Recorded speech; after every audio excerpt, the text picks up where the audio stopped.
Hello and welcome to Friday's Throw-In, our special weekly show with Dublin legend Philly McMahon discussing the big talking points in the championship.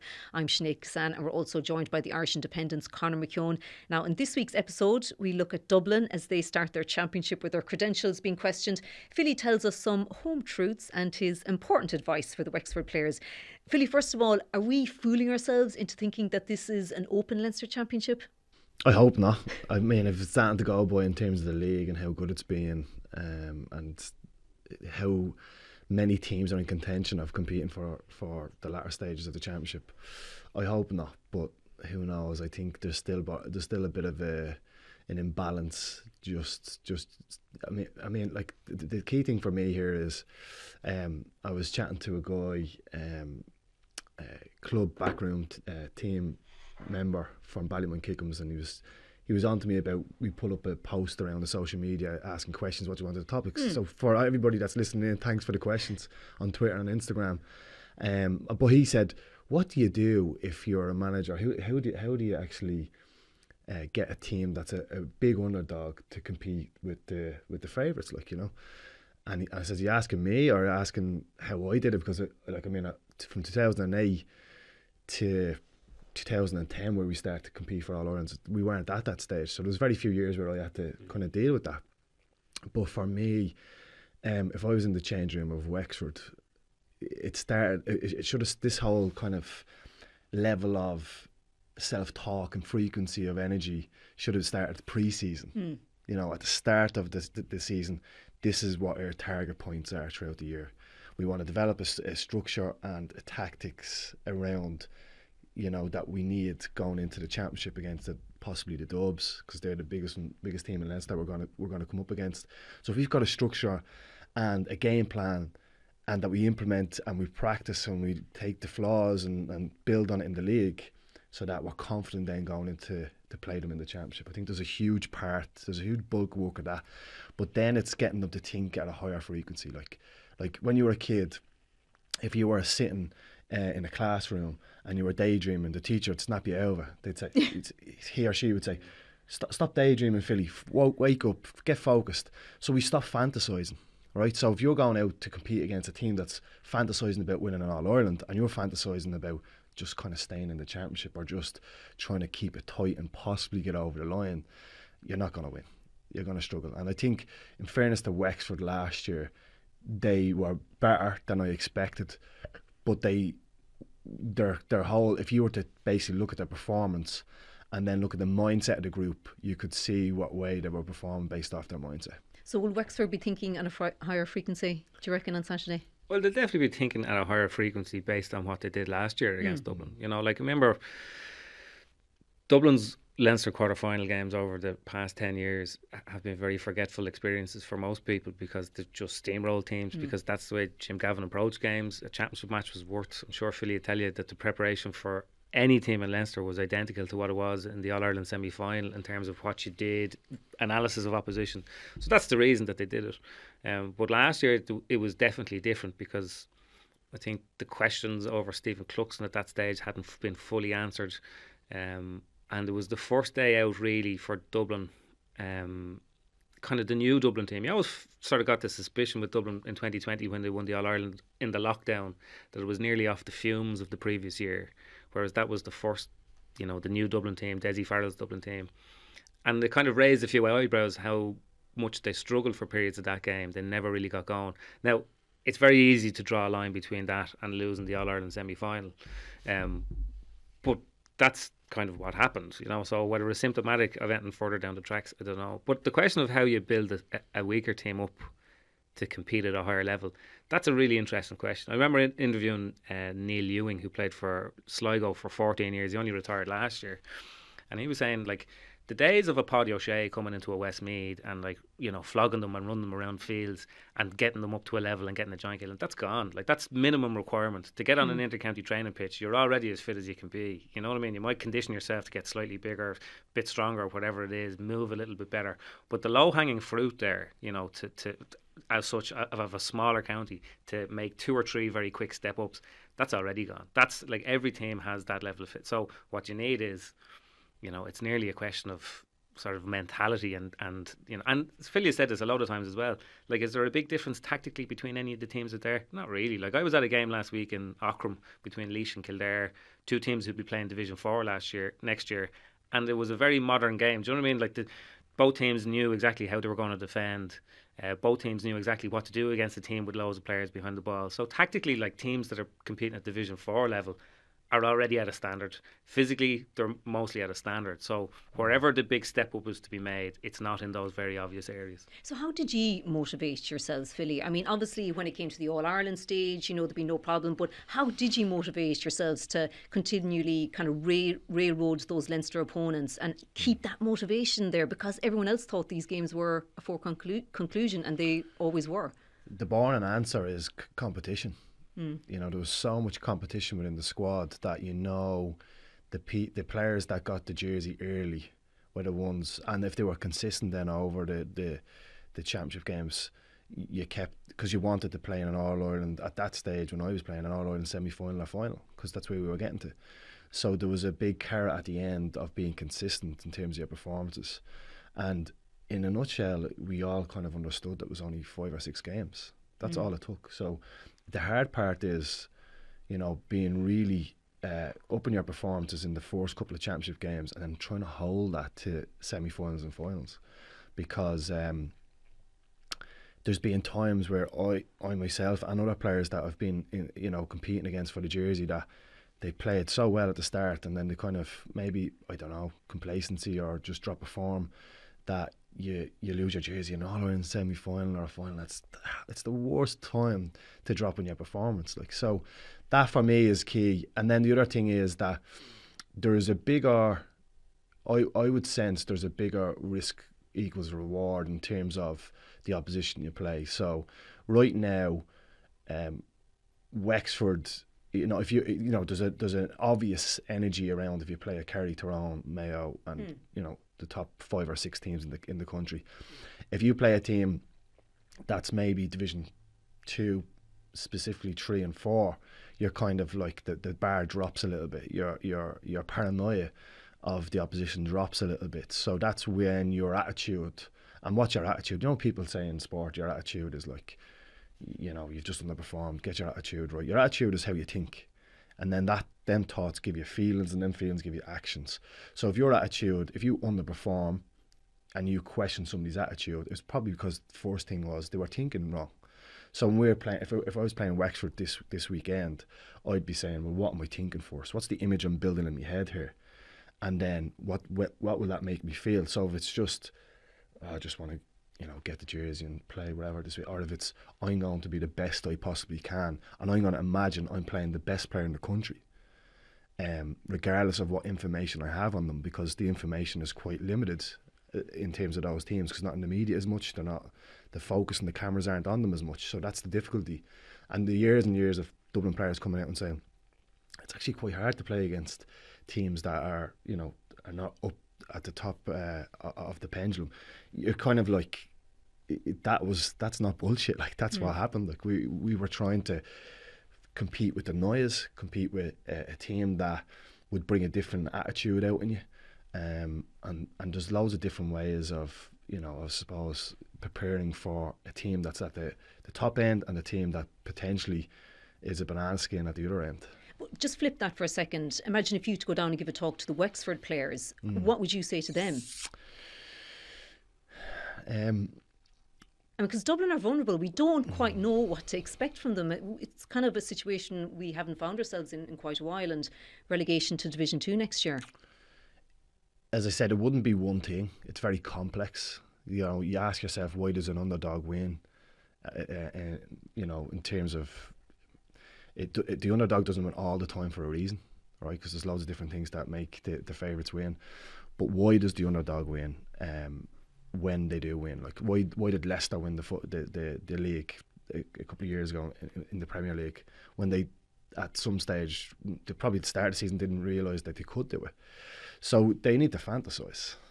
They really do. So daydreaming is good. They need to they need to basically say, well, if we've got 10 to 12 to 14 years in our football career, and every year, well, like a cat, we lose a life, right?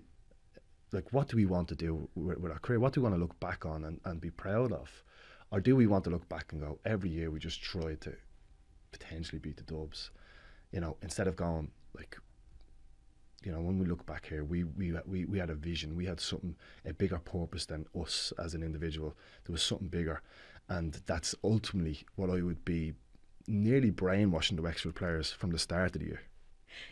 There must be doubt though, Conor, in the Dublin team. Or is there, do you think, going down to Wexford after that league? Or is it just new? I think there are a bunch that are pretty sort of, like, I mean, it becomes such a boring phrase that's used about them, you know, the humility and all the rest of it. But I think they realise themselves when things aren't going particularly well. And I think they kind of, you know, the group is such that they have the information to try and put it going in the same direction. So I do think relegation would be a bit of a blow. But, and again, we spoke about this a couple of weeks ago, going on that team holiday abroad was probably a good thing just to, like, geographically get away from all of that. And when they come back, they're not really the Dublin team that were relegated. They're the Dublin team that have been geared up to start their journey this weekend. And, like, if we went through the Dublin starting 15 for this weekend, assuming that, you know, Con O'Callaghan is fit as all the rest of it, like, if we went 1-15, it's not a team that you put a whole lot of money on them losing a match this year. Do you know what I mean? Like, so they still have more than anyone else. And, like, no more than in the hurling and with Limerick, we get very, very fond of league form when we start looking into championship, because it's all we have to go on, and it's natural. But I think Dublin will be quite a bit better once things start. And the way that Leinster is structured, where they get a bye to the quarter final, they draw a team that can't be one of the teams that were in the semi-finals last year, which I think is quite an unfair way to structure it. But anyway, it gives them kind of a, and going away, I think, will sharpen the mind. You know, if they're playing Wexford and Croke Park this weekend, I think it'd be a different story. It's a very comfortable venue for Dublin. This puts a bit of discomfort into it, and I think that discomfort will actually be a driver for them to hit a higher level of performance than they did this time last year. Will there be questions though, Philly? Surely there must be questions, you know, that the players will be questioning how they do things, and I'm sure like that camp away would have been good for them as well. Well, the trick is to actually get the Wexford players to be questioning the doubt they have in their mind. How do they do that? They get a good start. But also they're patient, that they don't try think that they have to blow Wexford away, and if it doesn't happen, if Wexford are very defensive, that they stick to their process, their system, and generally that they don't focus on the negative stuff. If you've got that little bit of a thought process around what has happened in the league negatively, that will be the hangover, and that might come into your game plan. But if there's a real focus from, as Conor said, going from the little break they've had, that reset button, then you should see Dublin coming out and saying, let's cause doubt, let's see how hard the forwards work defensively to turn them over, to transition, because that's when they're most vulnerable. Let's see how quick we are, like, in terms of restarting the game, kick-outs, frees, how fast we can transition with the ball. But ultimately, in the mindset of things, thinking that we have to beat ourselves here today. We have to be, if we want to be All-Ireland champions, well, then we have to hit them numbers as All-Ireland champions. So it's not really, without disrespecting Wexford, it's not really about Wexford. It's about Dublin beating Dublin and the high standards they have. Okay, well, just looking at the other counties in Leinster, Laois, for example, Conor, they were beaten 5-15 to 4-12 by Wicklow last weekend. It's Billy Sheehan's first season as a manager. He's the 7th Laois manager since 2010. The county has seen such a high turnover of managers. What's going on there? Well, you tend to find when there's a high turnover of managers, it kind of reflects on the kind of, I suppose, the environment within the county. Now, I don't want to sort of presuppose anything there because I don't have that information, but it's not a good look, you know, from a sort of general administration level to go through that number of managers, because, you know, you can go into a county and you can get a bit of traction and you can move the thing on. But I think, like, you know, they had Mike Quirk there a couple of years ago. In year one, he got to a Leinster final. They were very,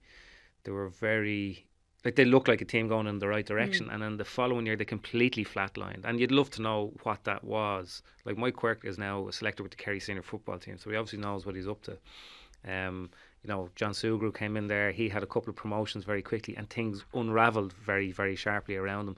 I think there was a situation with Eddie Brennan, you know, where he was looking for more from the county board to invest in the team to bring it on from that level after they beat Dublin in 2018 and in Portlaoise, and that obviously didn't happen, and that caused some friction there as well. So it's not a great look, and it's difficult. Like, I was at that game, and like, in fairness to the Laois management, and like, Billy Sheehan did a really good job when he was coach of Cork, and he's obviously, and like, I saw the effect that he had on the St Jude's team. Philly would have played against them, the most consistent club football team in Dublin over the past 10 years, you know, like habitual semi-finalists. So like, he completely switched on as a tactician and as management material, and they were trying to do the right things the last day. But there's a whole load of things, and I think partly some of it will come back to, you know, if you compare Laois's record at underage level at the main age groups, under 20 and minor in particular, for the last 10 years, and compare that to the previous 10 years, it's night and day. So whatever sort of alchemy that they had at play that gave them successful underage teams there for quite a while, that's not there anymore, and there's very little you can do without good young players. You know, like, they were playing in a system last week when Wicklow got players behind the ball. You could see them trying to split the wings. They have two very good players who went down the wings looking for that space, because Wicklow were trying to defend quite narrow at times as well. So they were trying to do the right things, but clearly it hasn't taken hold. But you know, on the flip side of that, you had Alan Costello, who was only appointed Wicklow manager in March because Colin Kelly walked away. And like, that was, I was sitting beside the guy in the press box, and I still don't know his name, but he's the Wicklow guy who sits in the press box. And I said, "What do you think?" He says, like, you know, hopes wouldn't be high like here today because of how poorly they've gone in the league. Sean Carey, is he? But at half time he was sitting there and he was absolutely Incredible. stunned. And like, this guy has seen more Wicklow matches, and he was like, "That's the best performance I can ever remember Wicklow That was having." their first win over them in 36 years or something. So as a football performance, like, it was absolute. Now, they probably, I'm sure, their game plan checked out perfectly. They seem to have gotten all their matchups right. Alan Costello said it afterwards. The matchups they hoped would happen did happen. So obviously a lot went right for them, but it shows you the flip side of where a manager can maybe come in, and maybe they got a bounce from the fact that things weren't working out with the previous management. Alan Costello was there, he'd managed the 21s, he was a selector, and maybe he saw where things could be kind of turned on fairly quickly. But I suppose it all comes down to like the question at the top of the show: what do you do with these teams? Well, there's no real exact science. Like, sometimes it comes together quickly, other times it doesn't, and sometimes it doesn't come together at all. But how destabilising must that be, Philly, for players to have that kind of high turnover of managers? You wouldn't have had to deal with it all that much at No, County. I've had 4 managers, but in those 10 years that you're talking about, in terms of the Laois kind of rollover of 7 managers, we've had 3, which is definitely, from it's not a factual thing, but it's a very interesting topic, you know, in terms of how does the rollover of managers impact the team and the continuity and the consistency in players growing. So if I had a manager coming in every 3 years, like, and I was just finding, like, so first year you get that energy from the manager, right? He builds the standards up a little bit more. Second year, you know, you're kicking on and you're ready to build on the first year. Third year is go for it, right? But then fourth year, you're like, and I'm talking about the teams outside of, in Leinster, outside of maybe Dublin, Meath and Kildare, right? Because I've just jotted down, Meath have had 4 managers in 13 years. Kildare have had 5 managers. Laois have had 7, and then Dublin have had 3, right? But so outside of Meath, Kildare and Meath, Kildare and Dublin, the other counties in Leinster, right, they've had a rollover. So year 3, right, we want to get going again. Year 4, then it's like, right, this is it. We can build. We've had 3 years to get this right. Where are we at now? Like, so, you know, because you could be talking about like different S&C programs. Yeah, like it's like if you have a manager that's based around science, you know, he's based around looking at the game demands physically and then replicating that in your training. And you then in year 4, someone else comes in and he doesn't care about any of that, and he just flogs you and just runs you up and down the pitch. All that science, all that time, all that foundation work that's being put in goes astray. Even tactically is the massive one, right? Because you're just finding what works for you. Like, I was lucky to have a manager for 7 years to be able to constantly build. So if I had, let's say, Pat Gilroy at one point would have said to me, "Don't go past the 45-metre line." And there was one particular game against Armagh, I went past it twice and he took me off. Right?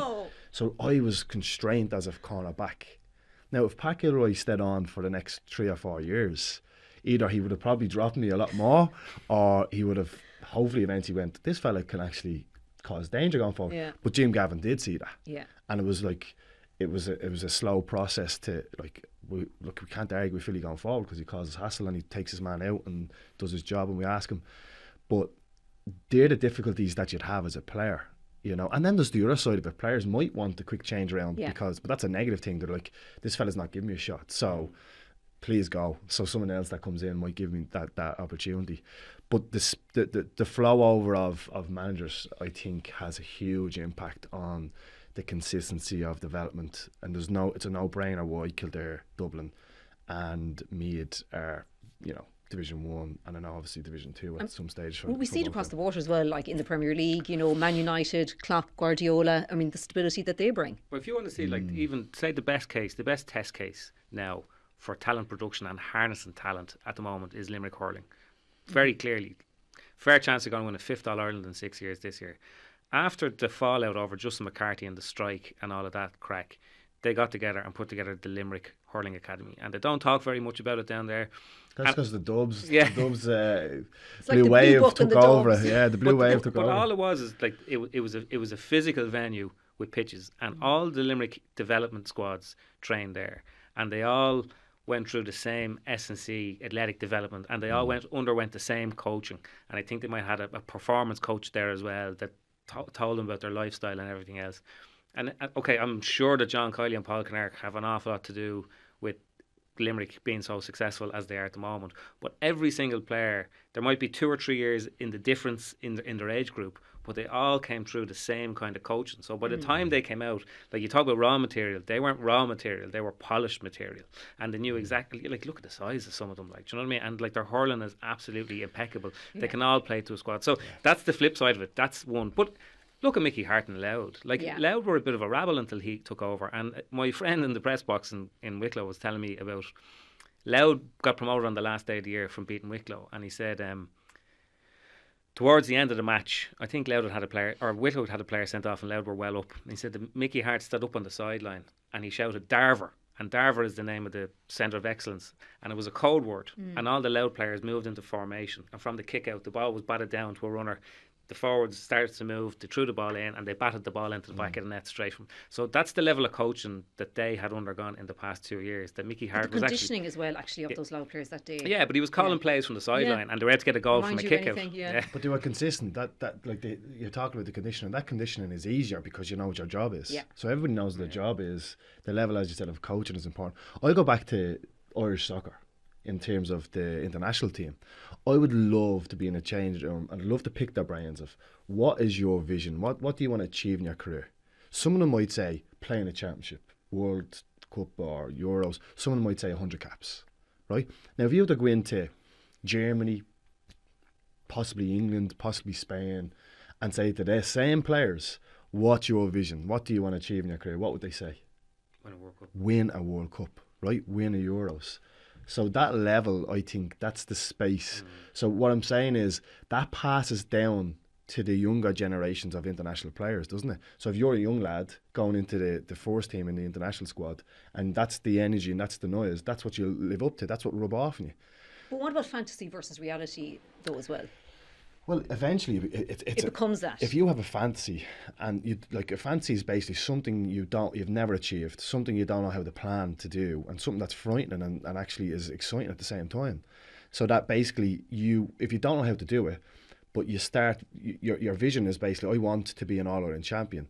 So you start training like that because it's the top of your mind. So you start practicing like that. You start questioning things the way you're doing it. So that theory then starts to develop. Like Leicester, they start winning games. They find what's working, and then they go back to the fancy. Oh, we could win a league here, and then they go and they start building on the theory, and eventually they go between theory and fancy, which becomes a fact. And the fact then is they win the league. So what I'm saying is, the key message I'm saying here is it's rubbing off the lads that come through so young players coming into the Dublin development squads, they're thinking, Dublin development squads, then onto the Dublin senior team. They're thinking, I'm coming in here to help win an All-Ireland. If you're a Wexford minor under 20s player coming in, you're not thinking that way. But should they? Obviously, of course you should, because if you it's hard to, because as human beings, we don't, fancies are these things that we can't reach, that we can't build a picture of because we doubt it. But if we're thinking that way, even if you fall short of that, you're probably at a higher standard than thinking the opposite way of coming in and saying, I'm just here to compete against Dublin. So, moral of the story, Wexford needs more daydreaming for this weekend's game. Definitely, they need to fantasize that this is something possible that they can do, but it's not something that is done overnight. It's not a one motivational speech. This something that you have to be building over the season. Okay, well, Philly and Conor, thanks for that. You can read more from Philly in his column in Saturday's Irish Independent. Monday's Throw-In with Will and Michael will review this weekend's championship. Don't forget to rate, listen and follow on Apple, Spotify or wherever you get your podcasts. We'll be back next Friday.